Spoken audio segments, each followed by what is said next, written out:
तर नुकतंच कामावरून आलेलो आणि हा काका पळत जाण्याचा आवाज आला म्हणून मी त्याच्या पाठीमागे कसलाही न विचार करता त्याच्या पाठीमागे पळत गेलो.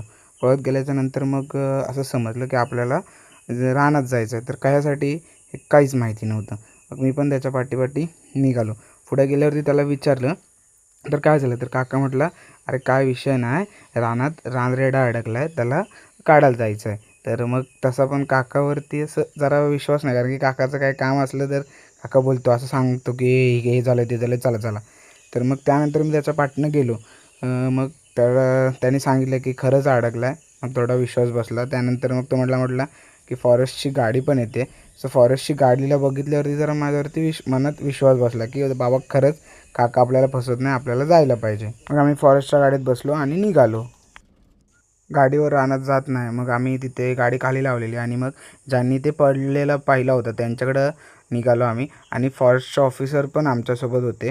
मग ते आम्हाला म्हटले की आधी आपण त्या काकांकडे जाऊ ज्यांनी आपल्याला सांगितलं आहे रेडा वगैरे पडला आहे. सो ज्यांनी बातमी दिलेली त्यांच्याकडे आम्ही गेलेले आणि त्यांच्याकडून संपूर्ण माहिती घेतलेली.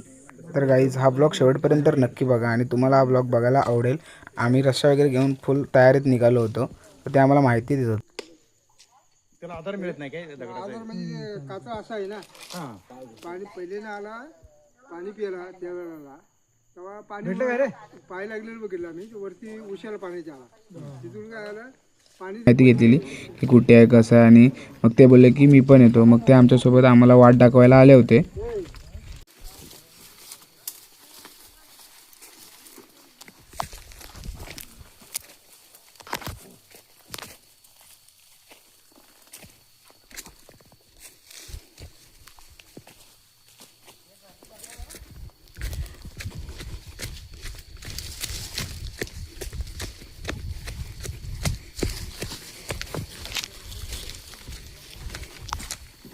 बाई इथं माझी रिकामं चालायला मला दम लागलेला आहे. आणि इतर पाठीमागं माझा एक मित्र आहे अनिल, त्यांनी पूर्ण खालपर्यंत जो रोल घेतलेला आहे रश्यांचा, तो आम्ही शेवटपर्यंत ज्या प्लेसला जात होतो जिथं रेडा अडकला होता तिथपर्यंत तो रोल त्याने एकट्याने घेतला होता.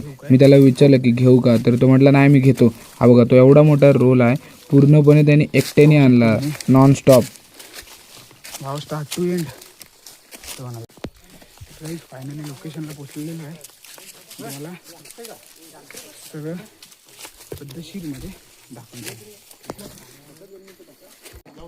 तर गाईज तुम्ही पाहू शकता की आपण त्या कामासाठी आलेलो आहे. दाखवतो आता. खाली कोण उभं काम इकडे इकडचे आहेत ना, इकडे वरती चला. चला इकडे वरच्या बाजूला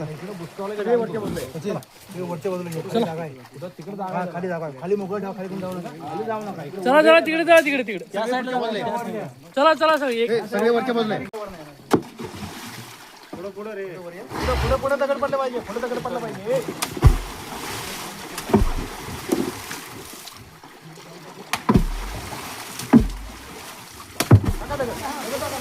तर तुम्हाला आता प्रश्न पडला असेल की आम्ही दगड वगैरे काय टाकतो. तर त्यात जिथं आम्ही दगड टाकतो त्या स्पॉटला असं उतरणं नव्हती, त्यामुळे त्याला वरती येत नव्हतं. मग आम्ही आणि तिथे जे फॉरेस्ट ऑफिसर आलेले त्या सगळ्यांनी मिळून असा एक विचार केला की आपण जो तिथे त्याला वरती येता येत नाही तिथे आपण दगडीचा मोठा साठा करू. आणि मग आम्ही वरतून एकामागोमाग एक दगडी टाकलेल्या आणि थोड्या वेळानंतर थांबलेलं जरा विश्रांती घेतली. आणि भाई शेवटी फायनली तो बाहेर आला आणि आम्हाला भीती वाटली की भाई तो एकदम बाहेर आला की आम्हाला मारायला वगैरे येतो की काय, पण नाही, तो तिथंच बाहेर येऊन आमच्याकडं एक टक नजर लावून आमच्याकडे बघत होता.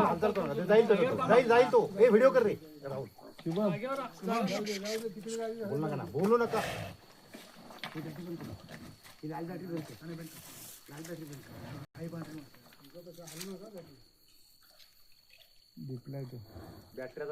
बंद करा.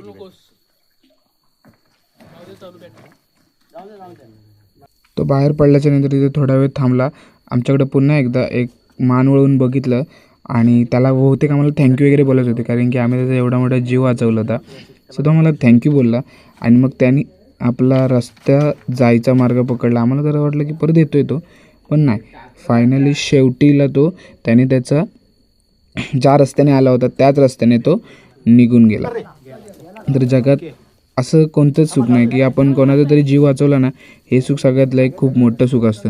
आणि तुम्हाला पण जेव्हा कधी असं चान्स मिळेल तर प्रत्येकाने हे चांगलं काम नक्की करा आणि अशा गोष्टीसाठी धावून जा, कारण की कोणाचा तरी जीव वाचवणं नाही हे सगळ्यात खूप मोठं कर्तव्य असतं. सो मुक्या प्राण्यांसाठी कधी ना कधीतरी धावून जा, देव तुमच्यासाठी नक्की धावून येईल आणि तुम्हाला याचे चांगल्या कर्माची फळं तुम्हाला आज न उद्या नक्कीच मिळतील. सो अशा रीतीने आम्ही हा रेस्क्यू ऑपरेशन सक्सेस करून मग आम्ही तिथून निघालेलो. तर गाईज अशा रीतीने रेस्क्यू ऑपरेशन सक्सेसफुल झालं आहे आणि आता आम्ही सगळे इथून निघालो आहे. तर कसं असतं माहिती आहे का, आणि हे आमचे संतोष काका आहेत, ते पण आमच्यासोबत आलेले. प्राऊड ऑफ यू काका, तुम्ही आमच्यासोबत आलात. धन्यवाद होते. तर काय झालं, आमच्यासोबत फॉरेस्ट ऑफिसर होते आणि त्यांनी दिलेल्या इन्स्ट्रक्शननुसार आम्ही त्या इन्स्ट्रक्शन फॉलो करून आज एका मुक्या प्राण्याचा जीव वाचवण्यात यशस्वी झालो. आणि आम्ही आभारी आहोत त्या फॉरेस्ट ऑफिसरांचे, ज्यांना ही बातमी कळाल्यानंतर त्यांनी तात्काळ क्षणी धाव घेतली आणि या मुक्या प्राण्याचा जीव वाचवला. आणि हो, जेव्हा पण तुम्ही असे रेस्क्यू ऑपरेशन करायला कुठे बाहेर जाल तर तेव्हा तुम्हाला तुमच्यासोबत असणारे वरिष्ठ अधिकारी आणि तुमच्या गावातील लोक जे तुम्हाला सांगतील ते तुम्ही नीट ऐका, कारण की तुम्ही जेव्हा ज्यांच्यासोबत जाता तेव्हा तुमची जबाबदारी ही त्यांच्यावरती असते आणि जे वरिष्ठ अधिकारी असतात त्यांच्यावरती ही जबाबदारी असते. जर आपल्याला उद्या काही कमी जास्त झालं तर त्यांनाही पुढे उत्तर द्यावं लागतं. सो कोणीही अशा वेळेस पुढे करू नका आणि आपल्या जीवावर किंवा दुसऱ्याच्या जीवावरती बेतेल असे कुठलेच कार्य करू नका. आणि आज आमच्यासोबत आमच्या गावातील वरिष्ठ लोक होते, जसे की आमचे काका प्रदीप शिंदे, सचिन शिंदे, संतोष शिंदे आणि तसेच आमच्या गावचे पोलीस पाटील माननीय अजिंक्य शिंदे, हेही आमच्यासोबत आज रेस्क्यू ऑपरेशनमध्ये होते. आयुष्यात कोणाचा तरी जीव वाचवलं हे सगळ्यात मोठी गोष्ट आहे आणि ही गोष्ट तुम्हाला, त्याचं फळ तुम्हाला आयुष्यात कधी ना कधीतरी कुठे नक्कीच भेटणार. सो हे चांगले कामं केलेले आपलं चांगल्या कर्माचं फळ असतं. सो तुम्ही अशी चांगली कामं करत राहा. आणि लक्या काकांनी पाहिल्यामुळे ती इन्फॉर्मेशन आपल्या पोलीस पाटलांना दिली आणि त्यांनी ती पुढे इन्फॉर्मेशन पोचवली. ते सर्वजण आले आणि त्याला बाहेर काढलेलं आणि स्वतः आम्ही इथून फायनली निघालो.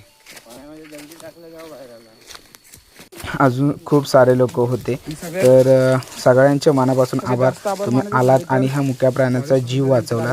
तो मी तुम्हाला सगळ्यात एक महत्त्वपूर्ण सूचना देत आहे की तुम्ही पालन करा, कारण की तुम्ही जंगलात जेव्हा कोणीही वनवा लावतो त्यामुळे हे असे जंगलात काही खायला नसल्यामुळे असे मुख्य जनावर खाली येतात आणि पाण्यासाठी आल्यामुळे ते असे अडकून राहतात. सो प्रत्येकाने ही दक्षता घ्या की जंगलात वनवा लावायचं कमी करा, मग हे असे प्राणी येणार नाहीत खाली आणि ते त्यांच्या घरात नीट राहतील. जसं तुमच्या घरात जर तुम्हाला कोणी मारहाण केली तर तुम्ही दुसरीकडे जाणारच, तसंही तुम्ही त्यांच्या घरात वनवा वगैरे लावायचे प्रयत्न करू नका. झाडे कमी तोडा, कारण की कसं आहे, जर जंगलात काहीच खायला प्यायला नसेल तर ते लोक नक्कीच खाली येणार. जर तुम्ही त्यांच्या इलाक्यात गेलात तर तेही तुमच्या इलाक्यात येणार.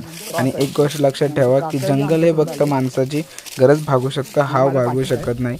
सो प्रत्येकाने दक्षता घ्या आणि काळजीपूर्वक राहा. आपण आयुष्यात काहीतरी चांगलं